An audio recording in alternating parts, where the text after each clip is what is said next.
Hare Krishna. I am Radhika Pyari Devi Dasi, and today I am going to share with you a very nice root sabzi recipe. This is called as Taro Root, and the recipe name is Dahi Arbi. Now, Arbi or Taro Root is very much used in the northern side of India, especially Uttar Pradesh, and this is also used as a very nice substitute instead of potatoes. And today I am going to share with you a thicker gravy version of it. So let's proceed towards the recipe. First, in a pot I will be boiling some water and adding taro root in it. If you are using small taro root, then just use 8. I have used around 5 to 6 because I have used bigger ones too. So now after it comes to a boil for 5 minutes, then just turn off the stove and let it sit inside of it for another 5 to 10 minutes. So there are two ways. One is that you can boil it for straight 10 minutes and then see if the arbi or the taro root has become soft and then discard the water, or you can do it in the method I have showed in this video.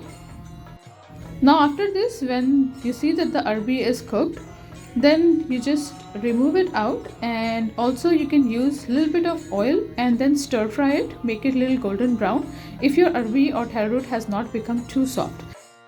So after the water has been discarded and the taro root have been allowed to cool down for some time, I started peeling them gently. You can even use knife if it is not easy for you to peel it with your fingers.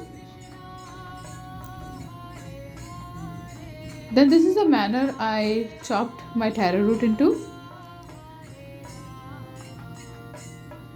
I have prepared this taro root before by frying the taro root, and sometimes I do prepare it without frying them. Either way works, it's just your preference of how you want it. So when you are using the oil quantity, if you are not frying the taro root, then you just have to reduce 1 tablespoon of oil from it. So now you have taken 1.5 cups of yogurt, and then in that I added nearly 2 tablespoons of all-purpose flour. And now I will be whisking it well and keeping it aside. Now in this saucepan I have taken nearly 1 tablespoon of oil. Letting this oil heat a little bit, keeping the heat on medium. Then I will be adding nearly 1 teaspoon of chopped ginger.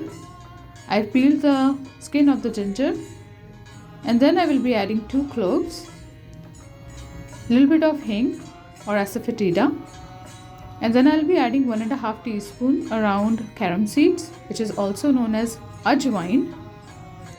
Now sauteing them for a few seconds.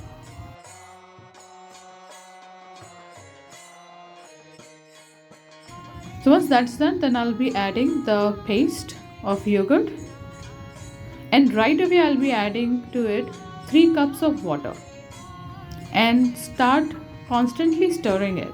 The reason why we will be constantly stirring it is because we do not want the yogurt to get separated from the water.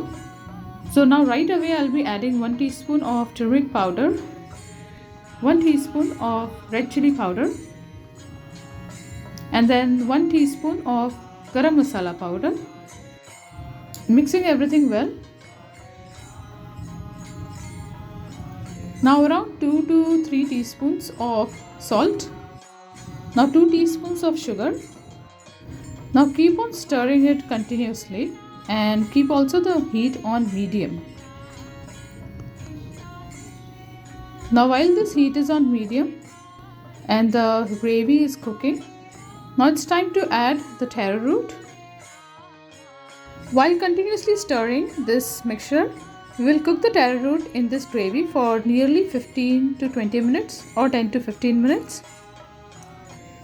Once that is done, then we turn off the stove and then garnish with fresh chopped cilantro or coriander leaves. And now we'll be serving it in a bowl. You can also garnish with some more cilantro and then sprinkle some garam masala for enhanced flavor, and then place a tulsi leaf and offer it at the lotus feet of Sri Krishna. Thank you very much. Hare Krishna.